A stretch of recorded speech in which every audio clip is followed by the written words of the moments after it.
This is Charter California Edition. My name is Brad Pomerance. Our guests today from the Lions, we thank them so much for joining us. We have Merlin Thimlar, we have Ed Barwick. They are with the Lions Club of Long Beach. Before we start to talk about your club specifically, I'd like to turn to Ed for him to tell us about the Lions. What are the Lions? Well, the Lions Club organization, it's a service club. It's the largest service club in the world. We have approximately 1.33 million people around the world, and we're in over 200 countries. Wow. Our 100th anniversary is coming up real soon. We primarily emphasize sight is one of our primary goals around Envision throughout the world, but we also do a lot of other community service. How did vision become such an important focus of the Lions? Well, in the 1920s, Helen Keller spoke to the Alliance International organization and challenged us to be guardians of the sight for people, and so that we became the guardians of sight. I know there are some wonderful service organizations, Rotary, Lions. Is there a difference? I mean, forgive my ignorance, but are they all doing great work and it's just... They all do great work. I mean, we emphasize different areas within the community, but the Rotary and the other organization, I'm sorry, I'm drawing a blank, but they all do great work in the community, slightly different emphasis, but the whole intent of all these service organizations is to give something back to the community and help organizations in the community, whether it's sight, whether it's helping Habitat for Humanity to build a house, it might be helping the Boys and Girls Clubs, the YMCAs. We just recently did a project helping out a middle school in Long Beach where we beautified the front entrance and built planters and upgraded that. A lot of different organizations do that. You had been president of the Long Beach branch a few years back. I am, that's correct. We are now in the presence of the current president, Merlin Thimlar. Tell us about your presidency, your goals, why you chose to get so involved in the Lions. When I retired from industry, I wanted to get into some organizations that did things for the community. And the Lions turned out to be one of them that I thought was really doing a lot. Taking off on what Ed talked about, we have access to an iMobile, and we're currently setting up an agreement with some nursing facilities so that we can access and provide services to a great many more children in terms of having full trained personnel to do that. Tell me about your partnership with Long Beach Unified School District. That was an interesting one. The Hamilton School project that we talked about, the beautification, that was a collaboration with the school district and a number of other organizations. But I understand you also have a partnership focused on vision. On vision, we do a great deal of eye testing for the children in the community. Refer them to get glasses or provide glasses if they do not have the means to get glasses. And that's the key, because you were telling me about that. Correct. Is that literally any child in Long Beach Unified? Absolutely any child. What will they get through the Lions? They can get eyeglasses, and we also do hearing acuity tests. We also can do glucose testing for children and adults. So we have a broad range of services that we can provide using the capabilities of the iMobile and some of the other collaborative efforts we have. So we set up the volunteer organizations and work with them and do a great deal of testing for children. And obviously it's a volunteer organization. You are not being paid for your work. I'm sure it's equally as fulfilling, but you do look to raise money. And you raise money in different ways, be it bequests, be it fundraisers, and the good news is you have a fundraiser coming up. We have a great fundraiser coming up. It is on Friday, August 17th. It is your 26th annual Western Barbecue in Long Beach. Who's going to tell us about this tasty event? Well, I can take that. Please. I am with the the golden voice, the velvet voice. I am the chairman of the barbecue committee. Even better. Is one of the things that I do. And this event, we do a barbecue with tri-tip. We do our own special hungry. Stop talking about the tasty food. It'll be done on briquettes with mesquite wood in there. We also have chicken. We have hot dogs, mostly for children, but anybody can have a hot dog they want, and beans and coleslaw, that sort of thing. So it's a great.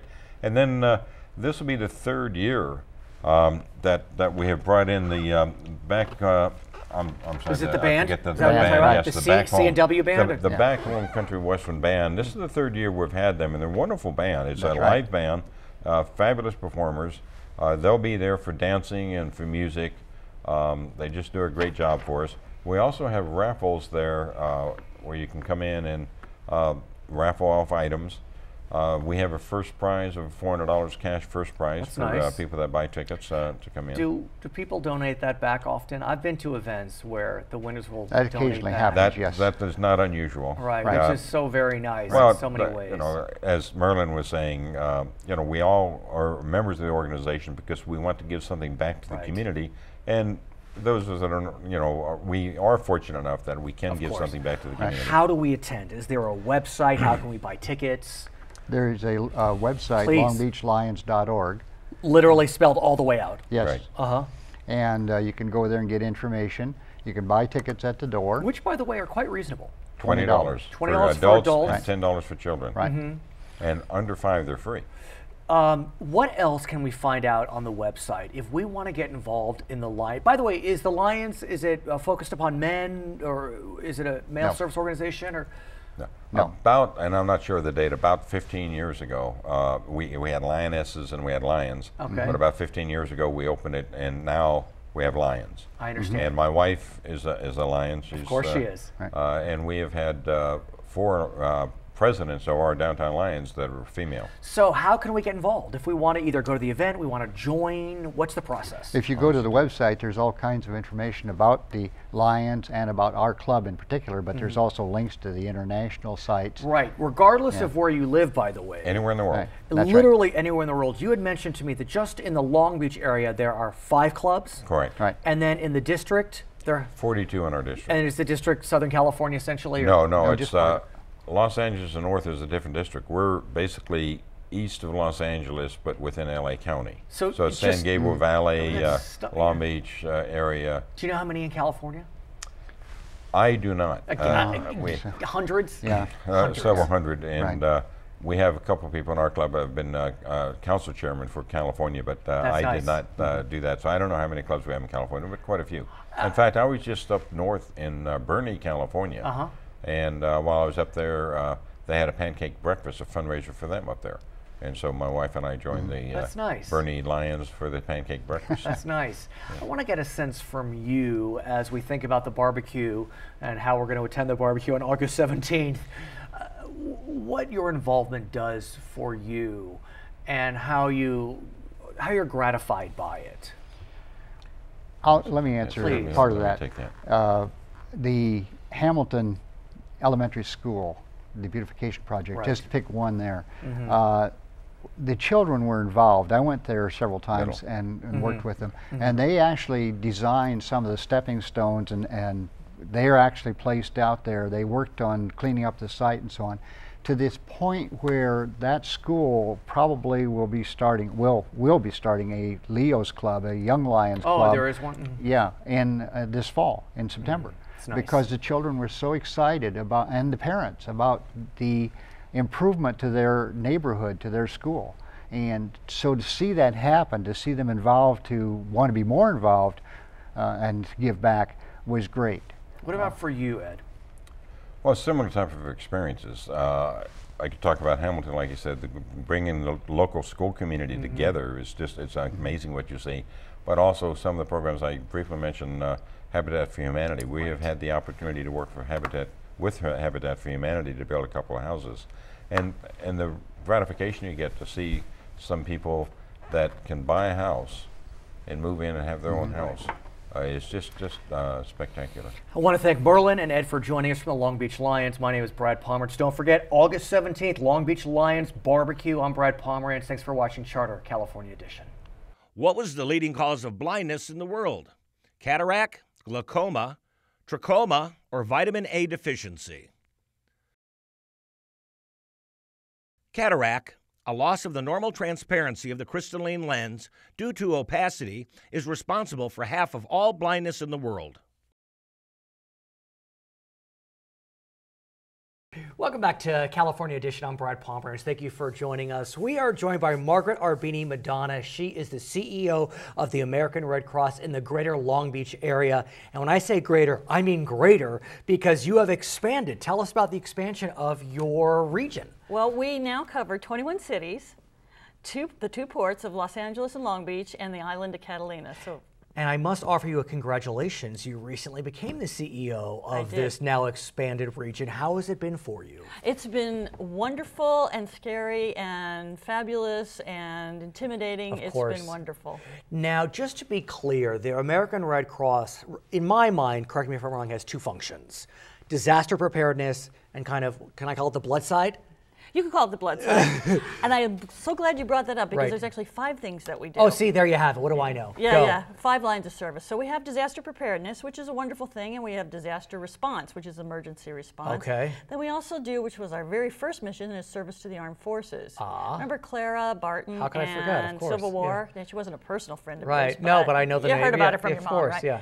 So that was service to the armed forces, our veterans, and emergency service between families stateside and then their soldiers. Then we have international services, the Geneva Convention, fulfillment of the Geneva laws and humanitarian service.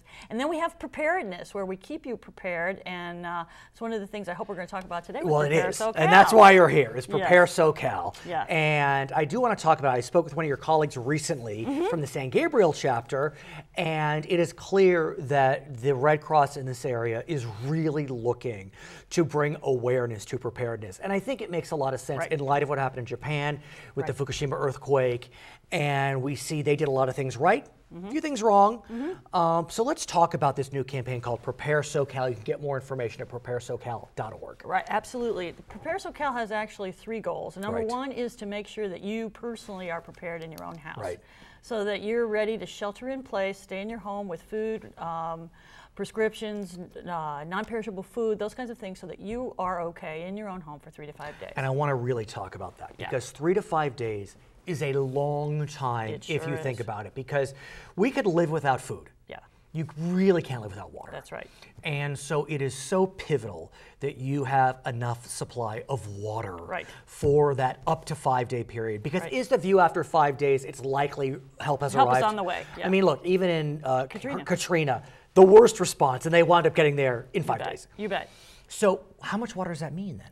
It's usually a gallon per person per day. Okay. And don't forget your pets. Right. So how could we forget our cats, our dogs? Exactly. So I just put another gallon away this morning for our 3rd dog. So if it's a family of 4, that means you want, if I can do my math, 20 gallons. You bet. You bet. That is a gallon. I think about the gas tank is about a gallon. Yeah. So you really want to have that in the garage ready to go. Right. What else should we have as part of our preparedness kit? Well, you want to think about the fact that if we lose power, you need some kind of flashlight. You need comfortable shoes. There's a lot of times people don't think about, if I'm in open-toed sandals right now, you're in probably fancy Italian loafers. Exactly. Well, I don't know about Italian, but be that as it may. Exactly. And you want to be able to walk a mile, or you want to be able to walk some distance. Exactly. So you want comfortable shoes for everybody. So take your old sneakers. Every time you rotate your sneakers, hide those in your That is a great tip.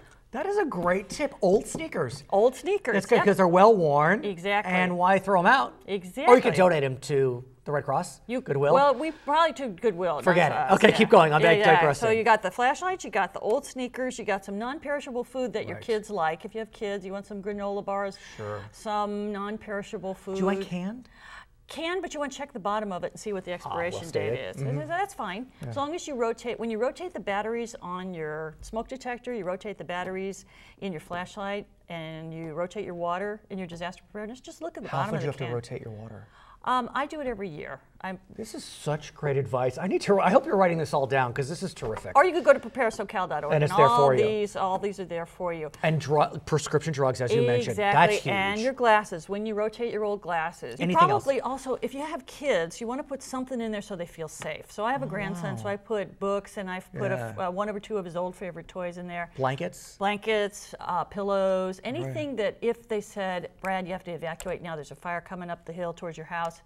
Okay, I'm going to throw that trash can in the back of the car, and I can live in a shelter comfortably with what's in my trash can. So I've taken an old trash can that's got a Rubbermaid trash can that can roll, and I put it outside with enough food and water, dog food, our prescriptions, our glasses, a couple of the pills that my husband and I take on a daily basis, with covers and blankets, and it just sits there.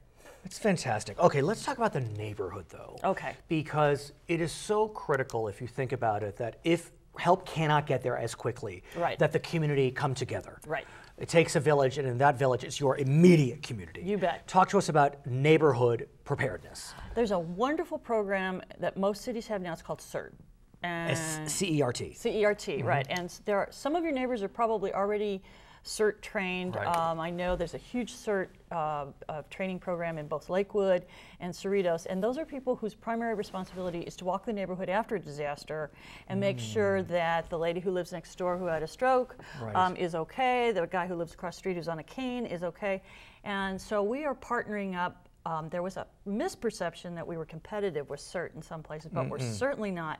They're our partner, and we want to make sure that you go out and you make sure all your neighbors are safe and you share the wealth, because somebody's going to hear me and they're going to think, yes, I'll do it tomorrow, and of course, it never gets done. So CERT is very important to us. Does CERT stand for something? Yes, it does, and it's Never mind. emergency response training. Okay. I don't remember what certified California? Oh, okay. maybe California. Yeah. I'm sorry, I don't know. But it's emergency response training, and so we're partnering with CERT. We're also partnering with a volunteer organization called Map Your Neighborhood. And Map Your Neighborhood means basically you go from door to door to door and you do exactly what I just said.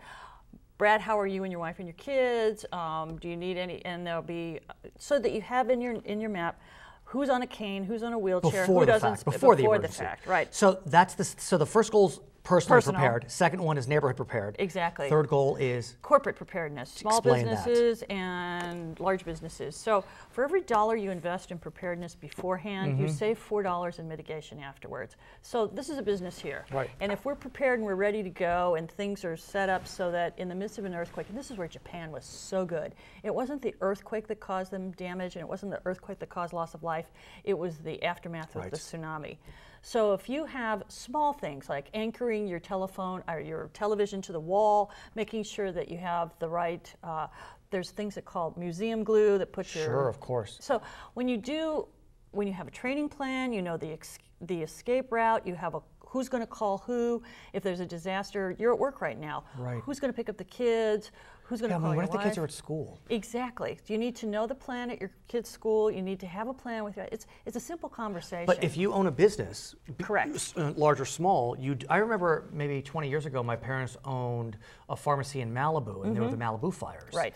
And they didn't know if they saw pictures of the palm trees going up in the parking lot. Yeah. They had no idea if their store had gone down. Yeah. And so, I think one could argue that you need to really plan think in advance. Right, right. Okay, so in our final moments, what tips would you give to our viewers if they can do 3 things today? Oh, this is my favorite thing Go. to ask me. Thank you. Number 1, put a flashlight under the head of your bed. Number 2, put those comfortable shoes or something with a hard sole under the head of your bed, so that if the earthquake or the fire happens in the middle of the night, you can put on a pair of shoes and have a flashlight and get to your kids, get to your cats, get to your dog.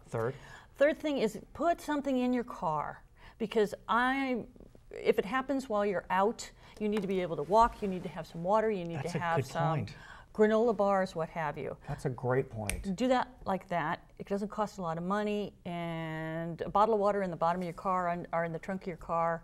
I'm so glad you came. I'm Thank so you. glad to have met you. Congratulations on your new position. Thank you. Thank Her you for name having me. is Margaret Madonna. She's the new CEO of the American Red Cross in Greater Long Beach. I'm Brad Pomerance. Thank you so much for watching Charter California Edition. We'll be right back. In the modern era, what was the magnitude of the strongest earthquake to hit California? 7.5, 7.9, 8.3, or 9.0? The strongest earthquake in California's modern era is believed to have hit Fort Tejon on January 9, 1857, at a 7.9 magnitude. Welcome to California Edition. My name is Brad Pomerance. I'm glad you're with us. Our guest today is Cotler. She has done so much with her life. You probably know her most from her work as a child. She played Elizabeth on the Waltons, which I watched religiously in the 1970s and 1980s. Since then, she has become the founding, done much more between then, but currently she has become the founding principal of the Environmental Charter Middle School. We've talked about that on this program.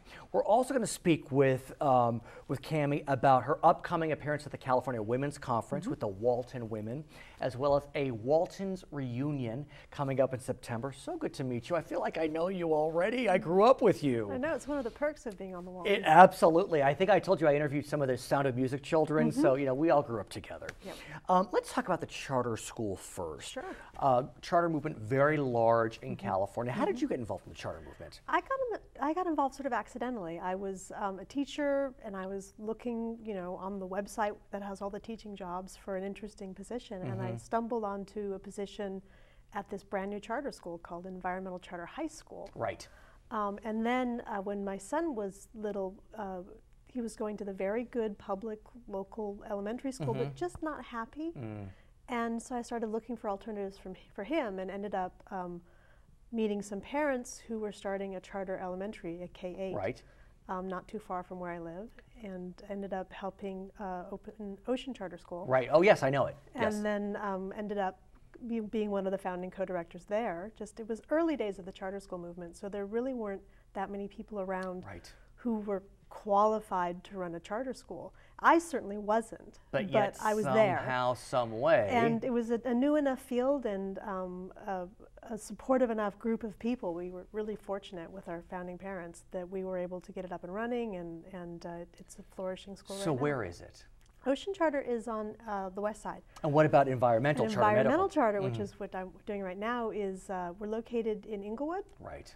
And but we're serving kids from Inglewood and Gardena, and we're actually moving to Gardena in January. We have a brand new facility that's being built as we speak. It is quite a special place. I have seen it. I interviewed your executive director a few months back. What a unique angle, especially living in coastal California, a state that is at the forefront of so much of the environmental movement in the best sense. Tell me about that angle. I think, you know, the angle comes from realizing that students need a reason to be engaged in their education. Right. And when you're a kid, it's not really obvious to you why you're learning what you're learning or what the purpose of your learning is. And if you take students and you help them explore what problems and challenges are facing their communities and their neighborhoods, and then you help them research and understand those problems, find solutions, and then teach those solutions out, they start to understand that reading and writing and math and science and history are really powerful tools, and make them more effective at making change. And what's nice about your school is it 6-8? Such important years. You either got them or you lose them in junior high. And since you've given them a hook, the environment, their world, I mean, you really can keep them and as they march into high school. And they buy in beautifully. When they come in 6th grade, you know, they still work for love. How do you get in? I know it's so competitive, but how does one get into your charter school? It's the same for any independent public charter school in California, which is you fill in an application. It's a lottery. It doesn't matter where you live. Right. It doesn't matter what your grades are. You just have to be the right age and fill in the application. And we're fortunate that we're a young enough school that you can still get in. No waiting list? Yep, we have a waiting list for upper grades. Okay. But because we are admitting 126 graders, people should definitely come apply because we have space. Let's talk about another passion of yours, women. You are one. I'm one. And I have been to the California Women's Conference. It's quite an event. Even as a gentleman myself, I very much enjoy seeing the powerful women that are Californians. I have 2 daughters, as I mentioned, and I'm married to a woman, so it's great to see women be strong and powerful. It's coming up September 23rd, 24th, actually at the Long Beach Convention Center. We're in our Long Beach Bureau today. And at that event, the Waltons women are coming together. I recently interviewed Michael Learned, who, I love her. So you think you love her. Imagine how I feel. She was your mom. Yeah, she was. She was your second my mom. second mom, No absolutely. doubt. Still is. So still is, no doubt. Yeah. So tell us about the Women of Walton's Mountain reunion. Well, we're going to have the opportunity at the California Women's Conference to get together, which we love to do. Any excuse. You're still friends? Oh gosh, yeah. Of course. I mean, really, we were together for 10 years. So the minute It's a long time. the minute we're in a room together, it's right Yeah, back to I the mean, old as I ways. said, the Sound of Music kids, they were together for a year. I mean, you were 10 years. So And, we, you know, and what's not, you're all here. You're all with us. Michael's here, the father. yeah, Ralph Waite is still with us. We've sadly and lost the grandparents, but wow, I mean, you're still. Yeah. So tell us what's going to happen at the event. Well, we're going to be on a panel and talking about women in the industry, and I think also what we're doing now, and just our experiences over the years, because it's been 40 years now. Did you have a sense while making the Waltons? I mean, I know you were young to start, but you became a teenager by the end. Of the power of that product? Oh, that's a really good question. I don't think I had a sense of it while it was happening. Right. And part of that is I had no perspective. Of course. I was 6, so it 6 was to all 16, I knew, right. But I think as I got older and began to have a better sense of how it had impacted on people, and then you just meet people. You meet people. It's still running today, and people worldwide. People tell you typically one of two stories. They either say, I grew up in that family, Right. and I was one of 7, and I lived on a farm, and it was really the only representation of family life on television that was rural, that was working class, that was big family. But yet, it did well in urban centers, but be that as it may. Or they say, I wished I had a family like that. Like my family was a problem, or my parents divorced young, or there was some sort of challenge or trauma. And so many people will talk about how they survived whatever was traumatic in their own childhood by watching the Waltons and kind of projecting themselves into that world. It was a different time. I mean, we're the same age, and a show like the Waltons, All in the Family on the other side of the crazy spectrum, but you know, you had masses of people, 50, 70% of the television audience watching that show. But what's even more exciting is a few days later, September 29th, at the Wilshire Ebell Theater, it's a Waltons cast reunion. Not just the gals, but the guys too. Well, it's the entire cast will be there. And then we also have all the different guest stars, people we haven't seen in years are coming back. Old screenwriters and crew members and my babysitter from when I was on the set. It really, really is for us a 100% reunion of all these people who were such a huge part of putting the show together over the years. What are some of you doing? We know Michael's still very active. We know Richard Thomas is quite the theater actor. What are some of you doing? Richard's super busy in New York on stage. Judy, who played Mary Ellen, is a theater writer and director and performer. John Walmsley is, well, as Jason, he was a musician on the show, and he still is a musician today and plays all over Southern California. Eric, who played Ben, is in business and like the president of Courier Company. I mean, it's funny. It's sort of similar to the characters. No doubt. That is true. How it turned out, yeah. Right. So yeah, we're all busy and. What did the Waltons do for you? We know what it did for us. What did it do for you? Gosh, it exposed me to so many things that I wouldn't have known about otherwise, in terms of diversities of people and people from all over the world who were not just cast members but also crew members. It gave me a really phenomenal education in people. It gave me a phenomenal education because instead of being in a traditional school setting, I was in a multi-age schoolroom. But you wound up at UC Berkeley. Right. And today, I mean, when parents realize that you're, ooh, wait, that's Elizabeth. Our principal's Elizabeth from the Waltons. How's that for you?